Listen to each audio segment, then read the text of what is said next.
team rap Jesus. My team go hard. My team rap Jesus. We about to go far. We about to go far.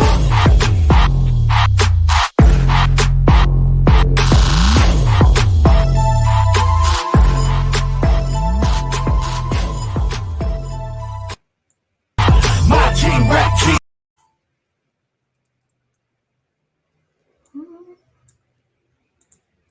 Hello, everyone. Thank you so much for tuning in to another episode of Fervently Creations. Listen, we just thank all our guests that always come on, but most of all, we thank and we appreciate the viewers that continue to watch us, the viewers that continue to share, like, and also tell other people about the show. One thing that I do want to give a shout out before we begin this great show and I begin to start talking, I want to give a shout out to both of our networks. We have RCG Global Network, which is on Roku, and we are also housed as well by Anointed Radio Network. Also, you can find on Roku. So I just want to just say thank you to those that are over the stations and networks that allow Fervently Creations to continue to come on air. So want to say thank you to them real quick. And also, as we're out there as the viewers, we constantly bring on guests. We constantly want to ask people exactly, how are you taking the gospel outside of the four walls of the church? Are you writing books? Are you in the marketplace? Are you doing ministry? Outside, is it that you go and you make time to go to the homeless shelter? Are you going visiting a sick? What are you doing? Are you a songwriter? How are you going outside of the four walls of the church? How are you going outside and evangelizing to others? So today we have an amazing, awesome evangelist on the platform today. Excited to talk to her. However, before we do, we always open up with a Bible verse. We open up with scripture, open up with a little bit of the word. So real quick, we're coming from Psalms 91, 4 and 5. Hey, a lot of those that like to engage in spiritual warfare are ones that needs to comfort. This verses or this chapter of Psalms is very known, very familiar, but we're going to talk about it just briefly today. We're going to go to verse 4. It says, he will cover you with his feathers. He will shelter you with his wings. His faithful promises are your armor and protection. And verse 5 says, do not be afraid of the terrors at night, nor the arrows that flies in the day. I'm going to go backward. I'm going to talk about this a little bit backwards. A lot of times we have terrors of the night. We have, or sometimes seem like days and weeks, but we have terrors that come on. We have things that begin to frighten us, that begin to kind of scare us because the uncertainty, the unknown. And then we feel like we're constantly getting daggers, and we're getting arrows thrown in our back and in our side and in our waist and in our abdomen. Like, we just feel like we're getting hit on every side. What it says, we feel like we're being pressed on every side, right? And sometimes that does startle us a little bit. It does knock us. It does shake us a little. We wobble a little bit, right? But if you go back to verse 4, it says that once that stuff comes, listen, God said he will cover you with his feathers. He will shelter you with his wings. His faithful promises are your armor and your protection. His promises. Do you remember what he promised you? That's the question. Do you remember what God promised you? Because a lot of times we start looking at our circumstances. We start looking at what is going on with us. We begin to look at what everyone else is doing, and we forget about the promises that he made to us. We forget to rely on the promises of his promises, his faithful promises. That means that he's true to it. His faithful promises, it is going to come. His faithful promises are your armor and your protection. Are you shielding yourself with the word of God? Are you shielding yourself with the promises? And once I say word of God, I also want to point out that I'm not just talking about what's in the 66 books, what he spoke to you. Once he said, hey, I am going to elevate you. I'm going to give you that promotion on the job. That once he said, it's not always going. I'm going to move you from this place. Once he tells you certain things, I'm going to bring you a husband, or I'm going to change that husband of yours, or I'm going to change that wife of yours. Once he say, I'm going to deliver your kids. Are you concentrating? Are you holding on to those promises as your armor and your protection? Because if not, when those arrows come, they're going to pierce you. And let's go back also in Isaiah. It's look that they're going to come.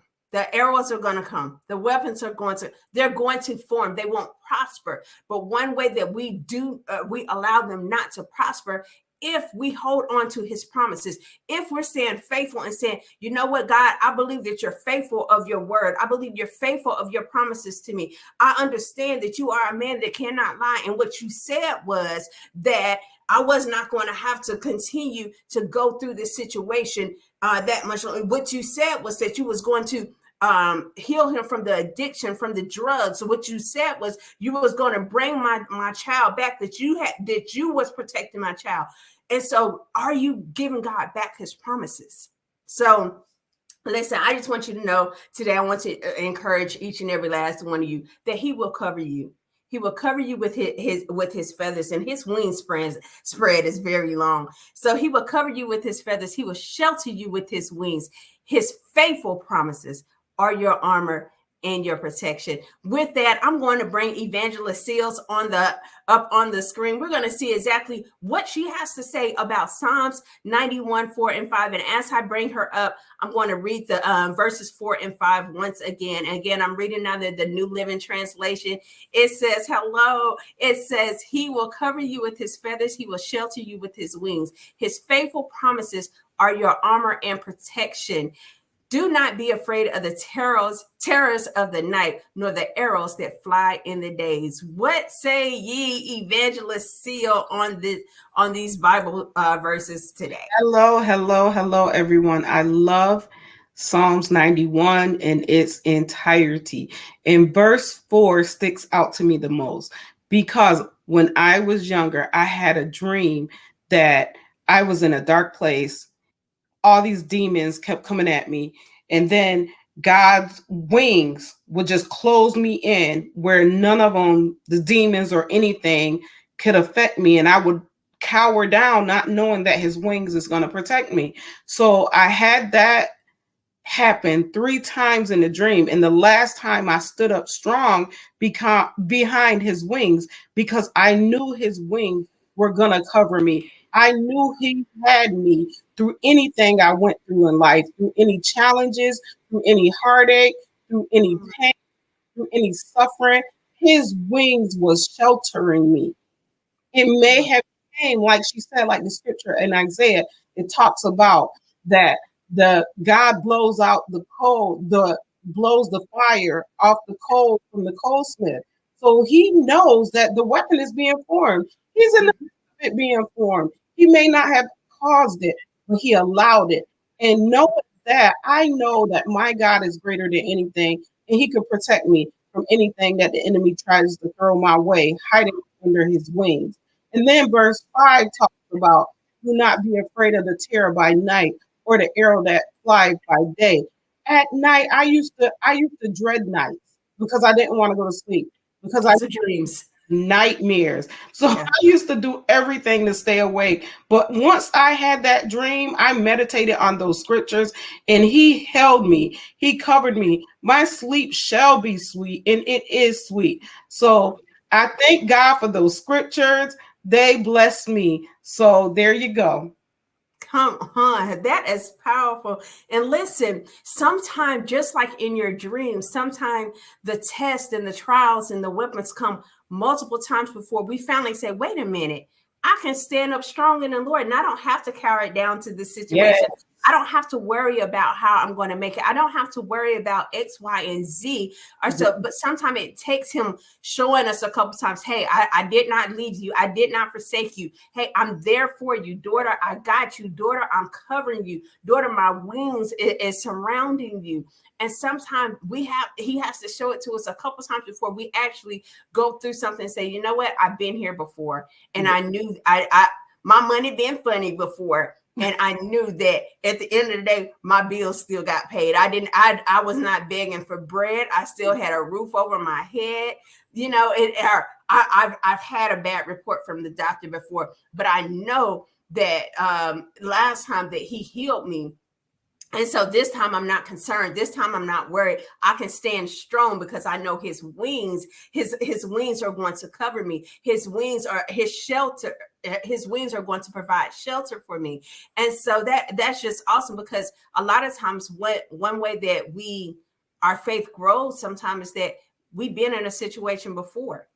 We've been tested. We've been tried by that fire before. And so the next time it comes, I'm not as nervous about it. It's just like going up on the diving board. And each time you go up there and the first time you go up there, you kind of like, oh, okay, I can't turn around. I have to jump. And as you continue to go up and up, that fear and that timidness and that the unknown and being scared of falling, from being up so high, it doesn't bother you anymore, because why? You've been there before. And the enemy doesn't have no new tricks. He don't have no new tricks. It may be a higher test, but once again, we've been there before, so we don't know how to handle it. Yeah, and that's one thing that I'd say. Like he bakes once it comes to our temptations, right? He used the same thing to tempt us. He might add a new ingredient, but he know, hey, it's bread. Now it might be cinnamon toasted bread. He might add a little flavor to it, but he's still gonna tempt you with the bread. You know, he still brings that same recipe, that same thing of temptation to you and so it's just like, okay, wait a minute. I know the way you come at me. I know which way that you enter into me each time. I know which way that you tempt me. I know which way that you knock me off balance. Why? Because I showed you my hand. I showed you that if you sit there and play with my finances or whatever, then I'm going to stop doing ministry. I'm going to cow it down. I'm going to go in the corner and I'm going to cry and holler, woe, it's me. Or I'm not going to want to do nothing for the Lord. So he keeps coming at us through our finances, or he keeps coming at us through our children, or he keeps coming at us through our parents, or he keeps coming at us through our spouses or whatever. Why? Because he knows that knocks us off balance.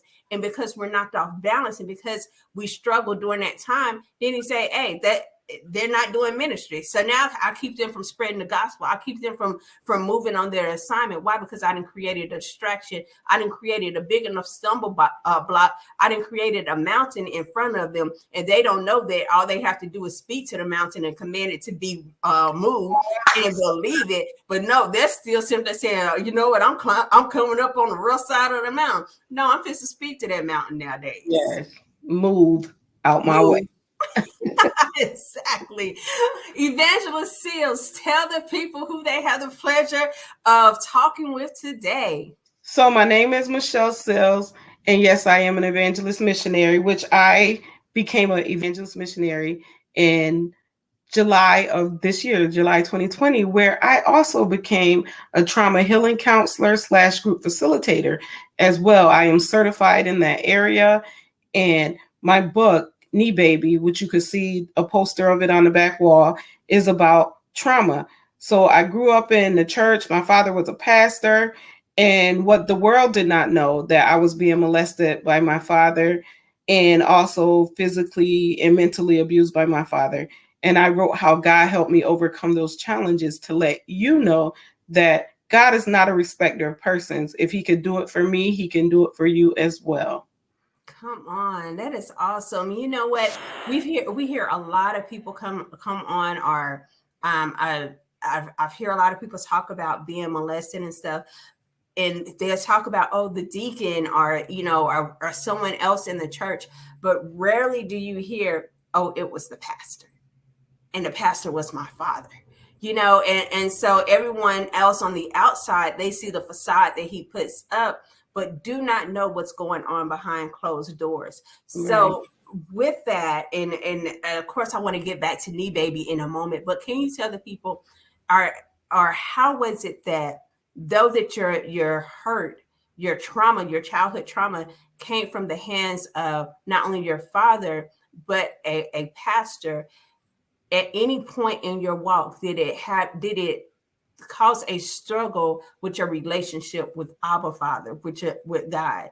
Oh, yes. So with God, I struggled because I remember as a little girl going through being abused by my dad, and I would go pray to him. And I felt like only certain prayers were answered. And I didn't understand that. Why are just some of my prayers answered and others not? These abuse is not answered. Why am I just like unlovable? So as I matured, and at the time this was going on, my mother, she lived in Syracuse, New York, and my father lived in North Carolina, where I'm originally from. So my mom had escaped him, and she's had to get us back from my dad. And so she wasn't there. She didn't know. So when my mom did eventually get us back from my dad, me and some of my siblings, she told us we didn't have to go to church no more if we didn't want to. She was like, it's up to you guys. I'm not going to church. But if you want to go to church, I'm for you. I will take you. I will make a way for you to get there, but it's up to you. So I quit going to church. Like, I made a vow to never go to church again. Mm-hmm. I made a vow to never trust God again, because I'm like, if this can't be God, the God who people say he is, if he allowed this to happen to me. So yeah, I struggled growing up. It took my daughter cutting up, a friend putting her in a after school program that she said would help. For some reason, I don't know why, I didn't even realize the building was a church. Maybe because there was two entrances. So there was a side for education and a side for the church. So until my daughter went to that program, and she kept begging me to come to church, and the first lady kept asking me to go to church. That's how I got back to church. So out of the mouth of babes, you'll get there. You know what? The hardest person I had ever came across or encountered that for us like evangelizing to was someone that had a similar story. And so she was saying how she didn't believe in God. It was something on a Facebook post or whatever. And so it was a couple of us on there, and we was, just saying, well, he's done so much for us, this, that, and another, even in our, our stuff. And so her thing was, she said when she was younger, she would pray for her stepdad to stop sexually abusing her, stop molesting her. She said, and the more I prayed, the worse it got. And she said, and so I figured if, it wasn't a God, I was still kind of young in my, I can't say faith. I was young in, once I say evangelizing, right? And I didn't know, I had no response to it. I had no, absolutely nothing, because I couldn't blame her if that, like, what do you say to someone that has been in a situation similar to yours, that experienced hurt at that level from a leader in the church? And it's like, even with your mom, it's like, okay, you can understand why she said, hey, I'm not going back to church. Mm-hmm. So how do you evangelize to people that have been in your situation that say, I'm not going back to church because I prayed for something to stop at a young age as a babe, and he didn't come help me as a child? Good question. But one thing I can say, I still believed in God. Mm-hmm. I still believed in Jesus, and I still believed in the Holy Ghost. I just did not trust them. Got you. My trust was lost. Like I did not trust no one but my mother. Once she got us back. Yeah. And I put a disclaimer out there when I talk to people first. Do not presume I know everything. Right. I do not know all the answers. God does. First, and secondly, if my mother would have been like, came to me for counseling, or that young lady, I'd have been like, I don't blame you. I get it. I understand. And your feelings are valid. Your emotions are valid. Everything you feel is valid. Yeah. However, if you just try God, just try him for yourself in your way. Like, you don't have to go to church to try him. You could try him at home. Exactly. You could try him. He's everywhere. And his word tells you to try him at his word. Mm-hmm. So you form your own relationship with him. Like I teach my kids, not religion, relationship. Exactly. So that's where I honed that in, even if I do want you to go to church, because it says do not forsake the assembly of yourself, and which I'm paraphrasing. So you do need to go when you're available, when you have time. Please honor God by being with his people. However, make sure your relationship with him is intact no matter what. Yes. And it's good that you say you teach relationship and not religion. And I think a lot of people, for a while, we were taught more on religion versus relationship. And so now you have more people saying, no, we're teaching relationship. And I think that was the issue with the Pharisees, right? The Pharisees knew religion, but they didn't know relationship. Right. And my very first sermon that I had preached once I was actually licensed as a evangelist was on religion or relationship. And it was, and I used I want to say it was Teddy Peter saying, it feels good loving somebody and somebody loves you back. Yeah, that was his song. And so it's just like, are you doing it because you love them? Are you doing it out of just routine religious practices? And a lot of times you have people that go to church because you're not supposed to forsake the assembly of the brethren, or so they're going to church out of religion and not out of relationship. They're not going for, and only time that they pick up their Bible, only time that you can hear them worshiping, the only time that you hear them crying out, the only time that they even get a word in them is on Sunday. And I heard an analogy used. They say, once you're I want to say it was Pastor Mike Jr. Pastor Mike Jr. out of Birmingham, Alabama, and he was talking about the phone. If you charge your phone on Sunday, it's at 100%. Like, it's not going to last you to next Sunday. It's not going to last a full week. You're going to have to keep recharging it and recharging it and recharging it. But are we recharging our system like that to build that relationship, or are we just doing things out of religious practices? And so that's awesome. So tell us about Knee Baby. So Knee Baby was birthed out of a journal. I didn't remember, like in my teenage years, I blocked out what I was going through with my father. I was just so angry. I didn't know why. I just was living life reckless because I never thought I would live to be 25, because I don't know. I just didn't care. So, and I knew that type of lifestyle that I was living, fighting, angry, just bitter, that it was no positive way. And I never wanted to go to jail or anything like that. So I just took it as, okay, maybe somebody gonna kill me or I'm gonna die, and I'm fine with that. But when I entered the church, when I started back going to church, I started meeting with the first lady of the church I was at, and she had me journaling my dreams and thoughts, because it started coming back as dreams. And I was like, is this really real, or am I making up scenarios in my mind?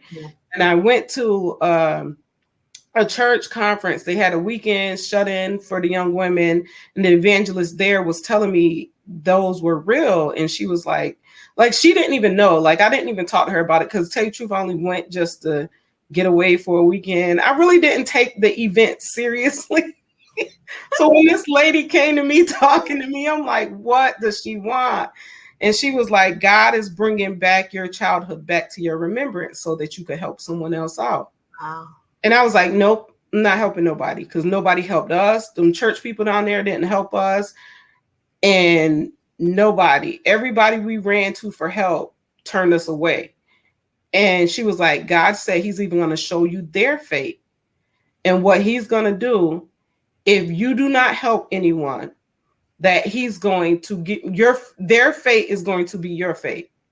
Wow. So he's going to send women to you for you to help, and you need to help them. And that night I dreamed, like, everything came back.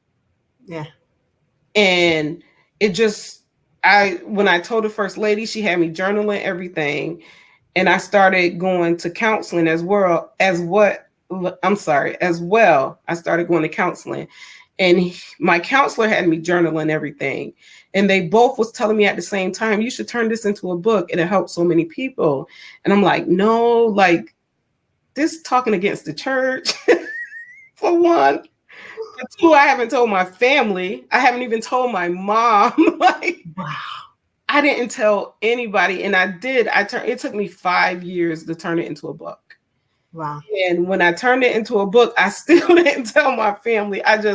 The first copy, I just went to my mom's house and I was just crying, and I handed her a copy, and she was like, what are you crying for?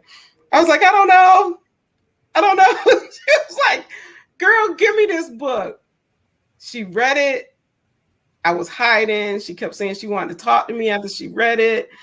So I was like, no, I kept making like I had stuff to do, so she couldn't come by my house. I did my book signing, didn't tell my siblings, let them read the book.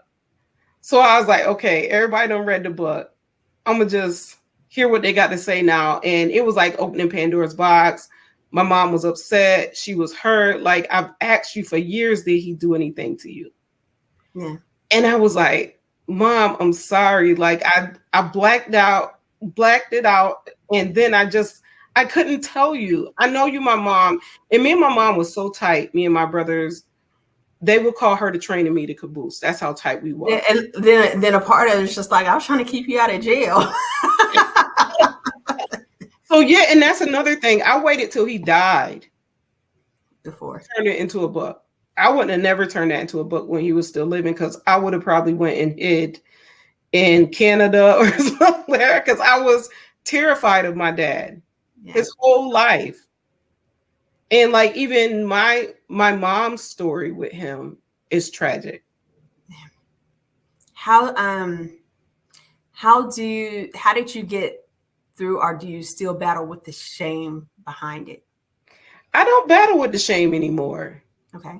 I believe God took it away, because like I said, writing the book, giving it to people, giving it to family, at the book signing and everything, it was like opening Pandora's box. And I had to go to counseling about that, releasing it. Yeah. Because I was ashamed in the beginning, and I was like, and it was to the fact that I was like, I'm talking about a pastor.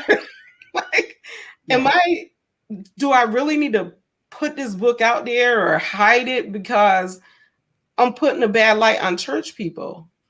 It's you said it, and for the first, what comes to my mind is, remember, and I don't know exactly where it is, but I want to say it's Ezekiel, right? And I want to say it's Ezekiel, where God had exposed to him what was going on behind the scene, right?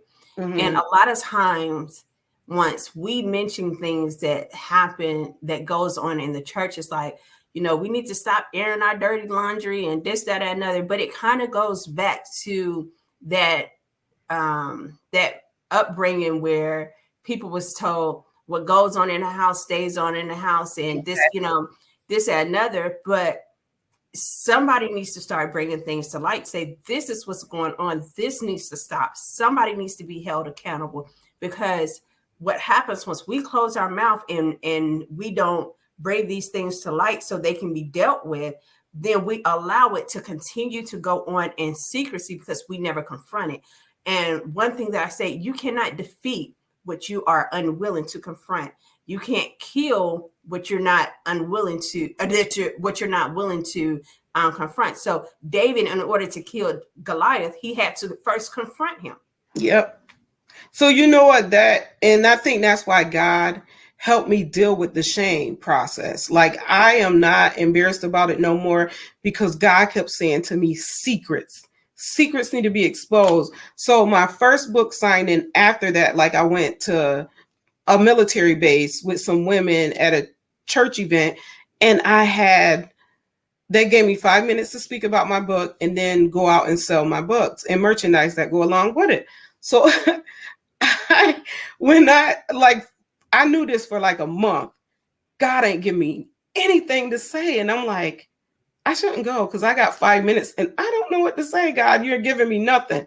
So I'm sitting in there, the lady presenting me and everything, and I still had nothing to say. As soon as I got up from the podium, got to the podium, all I heard was secrets. People need to stop with these family secrets hurting people. Some things that are secret should not be secret. And if you want to read my book of how I overcame my secrets, I'll be at the table. And that was all I said. It was like a pen could drop in there. Best books. I'd have been like, hold on, let me see. And you know, some people just nosy on the other part of it. Like, what is the secret? Yeah. But and you know what, and it is you know, and it's a lot of people that are it's a lot of people that just, I think once it comes to the millennials and the ones that's coming up after us, our voices are like, hold on, we're no longer allowing our voices not to be heard. And I know they call it this council culture, but some things need to be counseled. Yep. Some things need to be destroyed because we have to stop breaking the cycle. And we have to start breaking the cycles of stuff that is going on generational, not only in the family, but in the church as well. Yes. And it's a lot of people that come through. I did an anthology, and you know, we had people talking about molestation, but it's plenty of times I've done this show and I've heard people talk about molestation, and not just girls, but boys as well. Or I'm saying, but you know, it's still people that speak on it, and this stuff carries on. And now, because that spirit is within the church, it has caused people to say, I'm not going back into the church. Right. I don't trust church people. I believe in God, but it still creates a hindrance. It still creates a barrier because you can't grow as much as you need to grow in God because you're not up under sound doctrine. You're not up under sound teaching, and no one is actually breaking down the scriptures to you. You know, how can they learn if no one teach? Yes. They gotta, that's the thing about it too. And I realized that if this stuff stop, people will return back to church where they can get the teaching, where the word can be rightly divided. Somebody got to have wisdom enough and be strong enough to be like, we're not going for this anymore. Yeah. And I think too, sex is not talked about in the pulpits, right? Nope. And for one, God created sex between husband and wife to be something beautiful. And that needs to be spoke of, but it also needs to come up just how they go in the pulpits and they talk about the women with the tight skirts and the short mini skirts and this, that, and another. Can we go in there? Can we talk about people having inappropriate sex with children? Yes. Can we discuss that? Can we talk about the rapes and molestation? Why can't we talk about it? It's in the Bible. Come on, Tamar. And then especially the trauma that it affects. It messes you up, not just spiritually. It messes you up mentally. Yes. That's why we have a lot of people running around with trauma. Yes. And the thing is of trying to forgive, because with that sexual trauma comes shame. That is one reason why I asked you about shame, but it brings about shame. It brings about insecurity. We're so busy putting our mouth on homosexuals, but do you realize that I'm not saying all homosexuals, but a lot of homosexuals have been molested by the opposite sex or the same sex, which has persuaded their own sexual preference or have confused them sexually. And so, but it brings about depression and it brings on so many things, because a lot of times when people are molested, we're not even talking about rape, but in molestation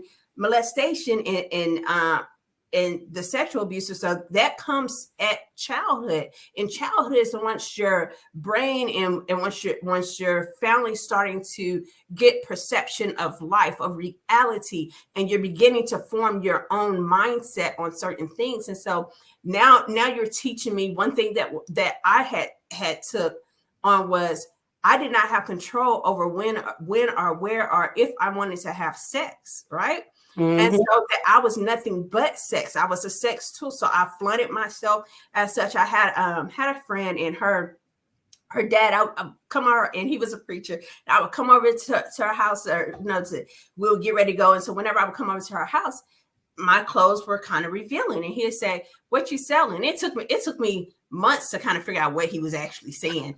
But he was like, so what you selling? I'd be like, nothing. He was like, so why you advertising? Like, whatever. All right, Mr. Rice, Niecy, you ready?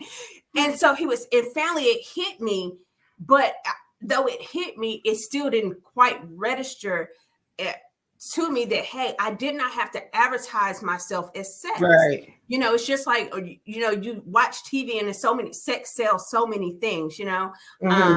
Hey, you want to sell beer, put them in a bathing suit, put them in a bikini or whatever. Like, sex sells so much stuff. And so once I got into being married, it's once I finally realized I was more than just sex. And I didn't know what to do with that information. I didn't, because I was just like, oh, wait a minute, I don't have to have sex as I want to.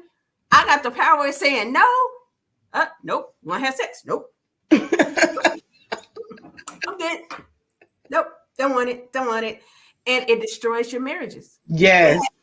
What happens in your childhood, that childhood trauma, especially with molestation, it carries on to different parts of your life, because it caused you to be timid in certain situations. You could smell something. It trigger you. Yeah, and it triggers you. Like, one of the smells for me was, have you ever smelled alcohol pour out someone's skin? Yes. So my brother's dad, who had molested me, I remember the night that I smelled the alcohol pouring out of his skin. Right. So in the military, being in formation, and on Monday morning, but they didn't have a good weekend. You know what I'm saying? They didn't have a real good weekend. Like, they had a time last night. They didn't turn up the night before.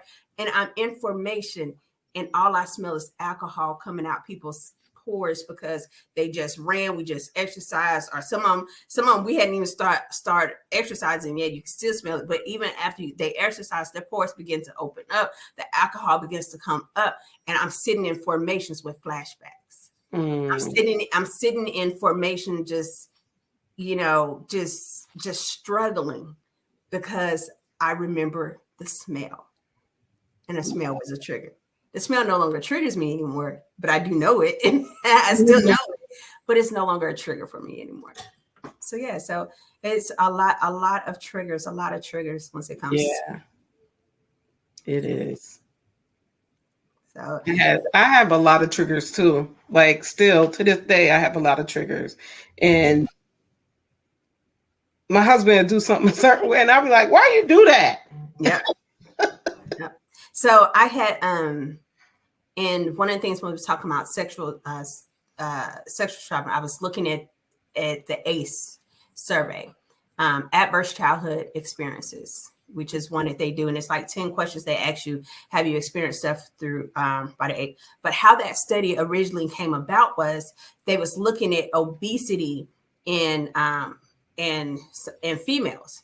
And what happened was what it went back to, their obesity and weight gain that they was going through was triggered by incidents of where they probably had felt like being sexually harassed, or whether they felt like and because they felt as though if they weren't attractive, or because the attraction of the man had turned them on, and so it was like a protective mechanism from their brain. Automatically, they didn't do it consciously, but subconsciously in their mind, then they begin to do certain things, and so it was harder for them to lose weight, or they would lose weight, and then a certain situation come about, and then all of a sudden the weight gain comes back.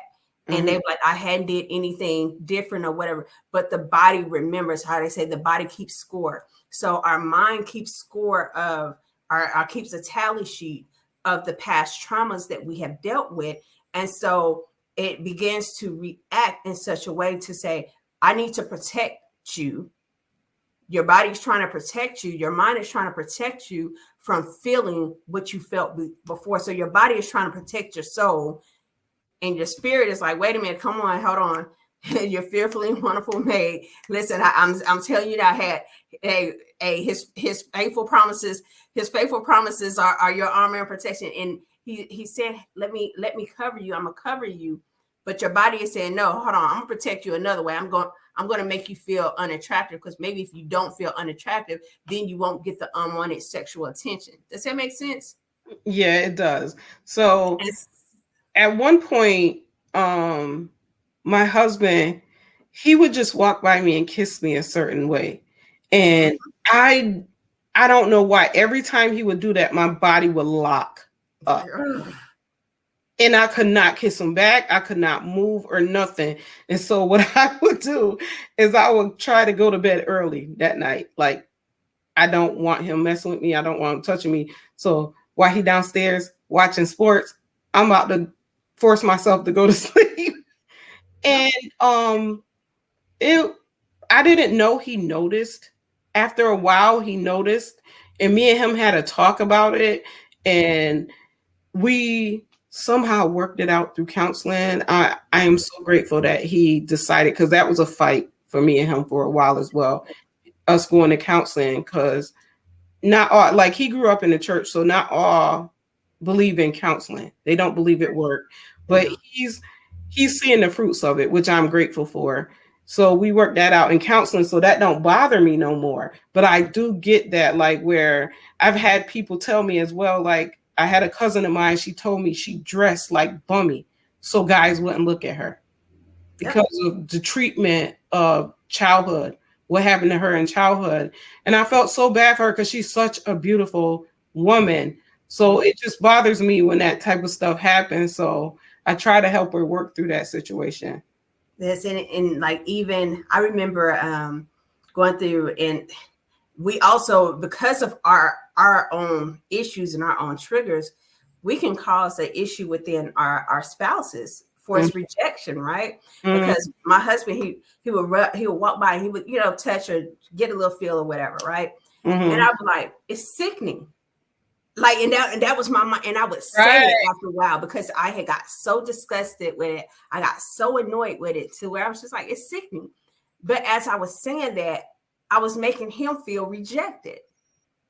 That my wife don't want me. My wife don't want me to touch on it. Like, and I was putting rejection in, which opens up other doors in a marriage. And so some of the stuff we have to look back and say, okay, what is the root of the thing? And that's what counseling helps with, because counseling helps you get to the root. Yes. It helps you identify, it helps you peel the layers back of it.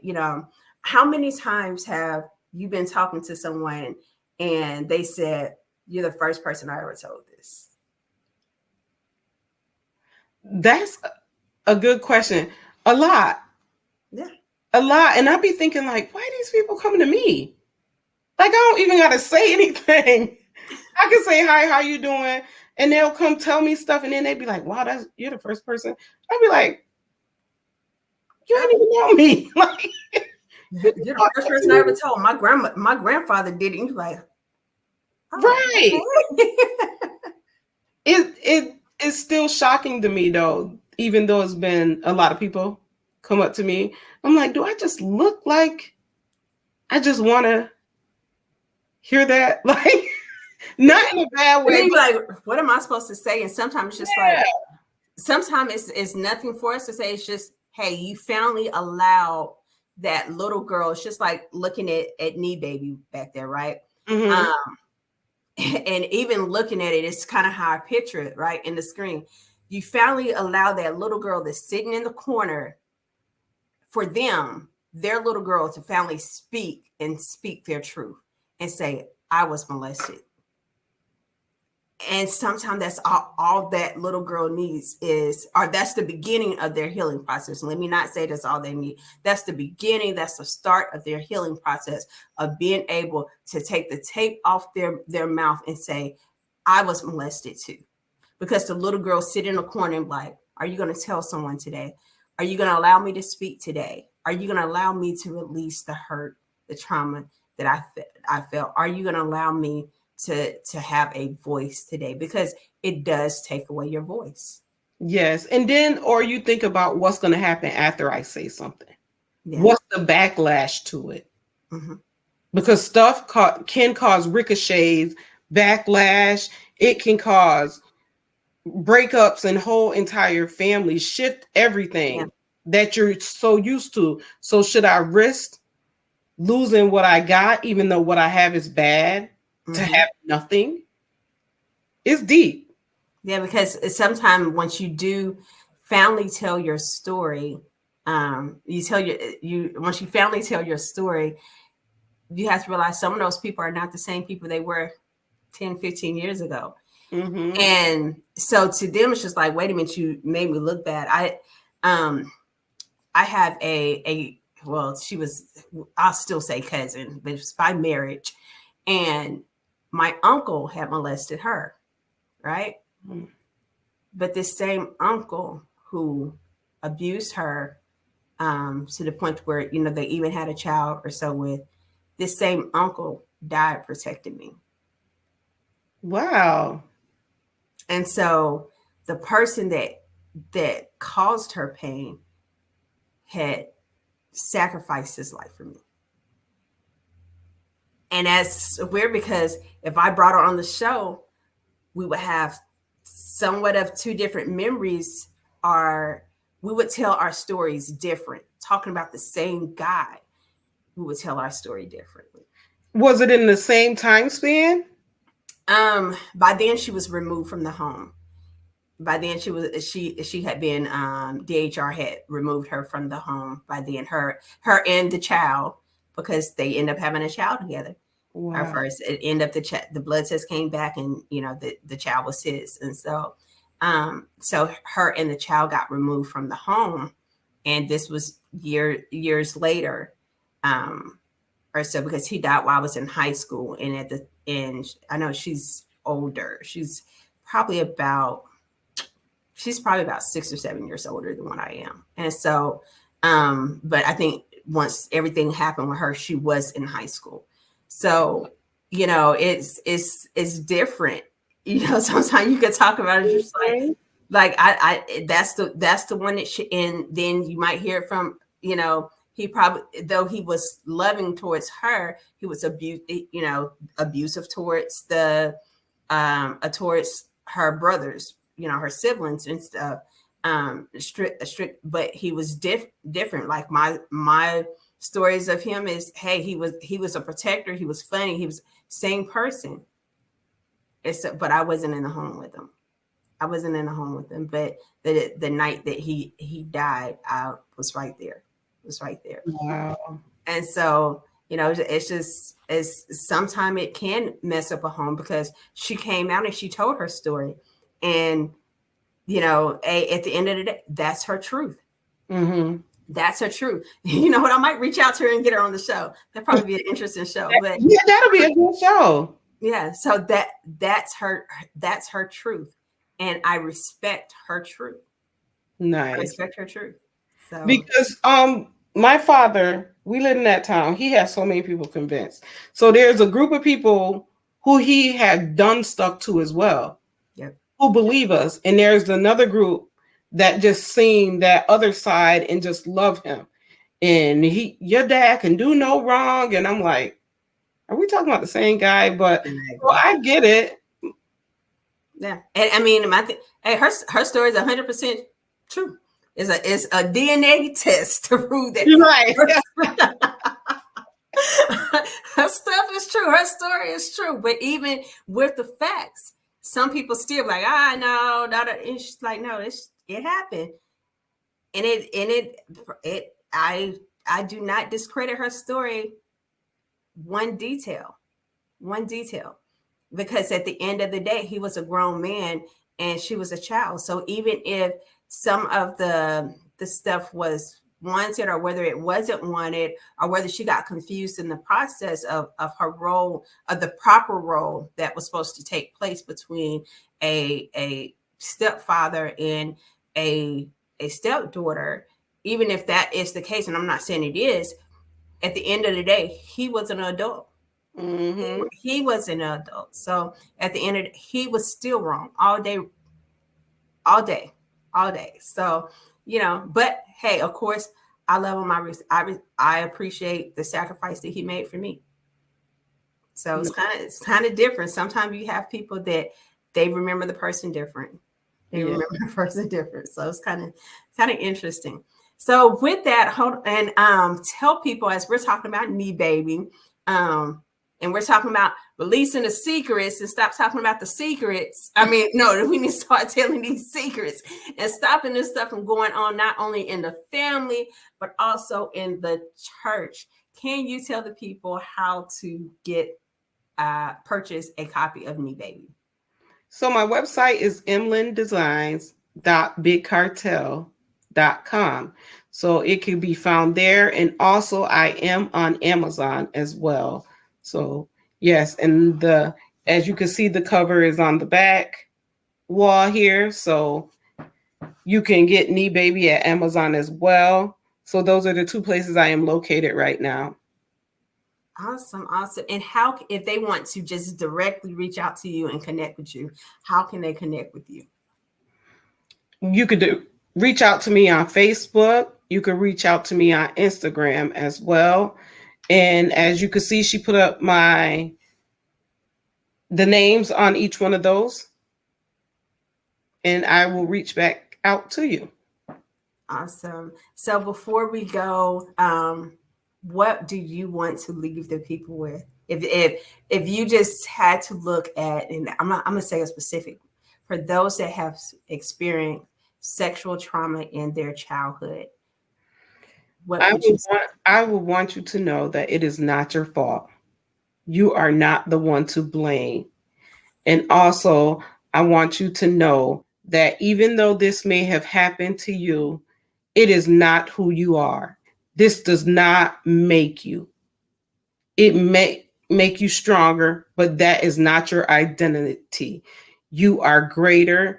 You are better than that. And you can overcome this. Amen. Amen.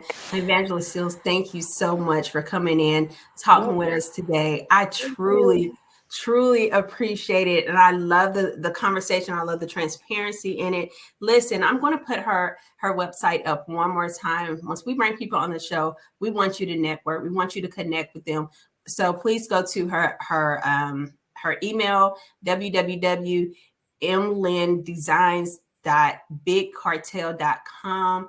For those that are listening and can't see it, it's MLYNNDESIGNS.BIGCARTEL.com. You can also again find her on Facebook at Lynn Seals and Instagram at Shelly Seals. So please reach out, please connect to her.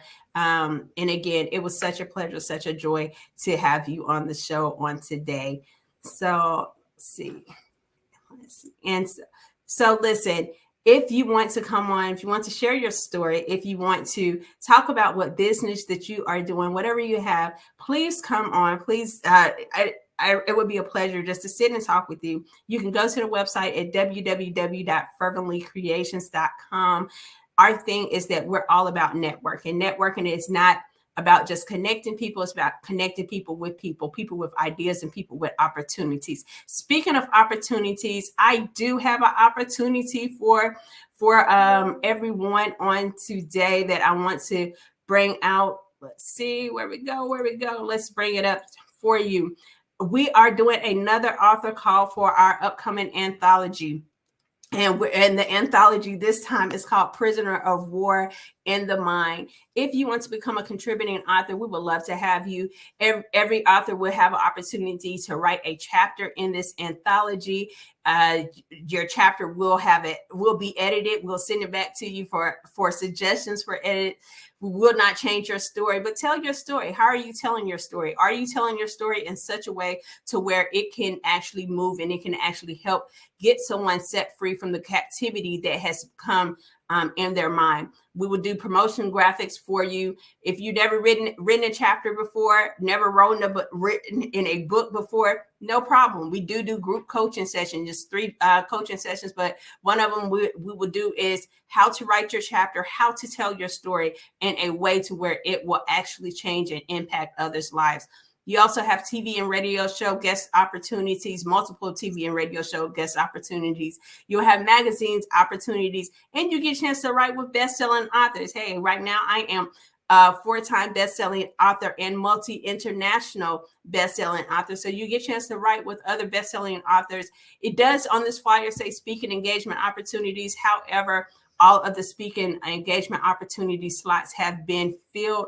Why? Because we have already did everything, got our speakers for our next, for this book launch, which this book launch will also be a conference. So Prisoner of War in the Mind, that would be June 2nd through June 4th, 2023 in Atlanta, Georgia.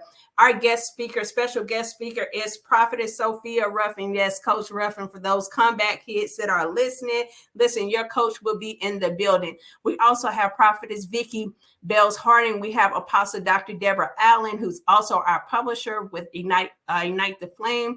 We have Apostle Dr. Glenn Allen, Bishop Sean Lewis out of Virginia. We have Minister Gregory Hadnot and Apostle Dr. Jackie Hadnot. We have Miss Hilton, which is a director, and so powerful person as well. We have Minister Sophia Canyon and Coach Serene Reeves. Yes, that is the drop the bomb on debt. Listen, also, if you're coming to this, the tickets are available for purchase on Eventbrite. Right now, we have released the early bird special tickets where regular admission is $275, VIP is $375. Only the first 100 tickets purchased will receive the early bird special. So please go out, get your ticket before all those early bird specials are released. And so listen, this is going to be an amazing move. We also have a network gala. I want to mention that on June 2nd will be the networking gala. So if you're coming in, if you come in and decide you want to come and join us in Atlanta, don't forget your formal attire, but do not forget those business cards and whatever marketing things that you have that you may want to network with some people. So, because hey, we're all about networking. So I just thank you all again for being a part of the show, coming in and interacting with us. I thank y'all for watching each week with us at Fervently Creation. Again, go out, don't miss those amazing opportunities. Do not miss out. Go and support Emlyn Shields. Go to go to her website or go to Amazon. That's what it is. Go to Amazon and find and purchase Knee Baby. Listen, even if you're purchasing it off Amazon, what I do want to ask you to do for her is leave her a review. Leave her a review on the book. Those reviews go a long way. So please leave her review. As I say that, our show is coming to a close. Again, we thank you all. See you next time. My team rap Jesus. We about to go far. My team rap Jesus. My team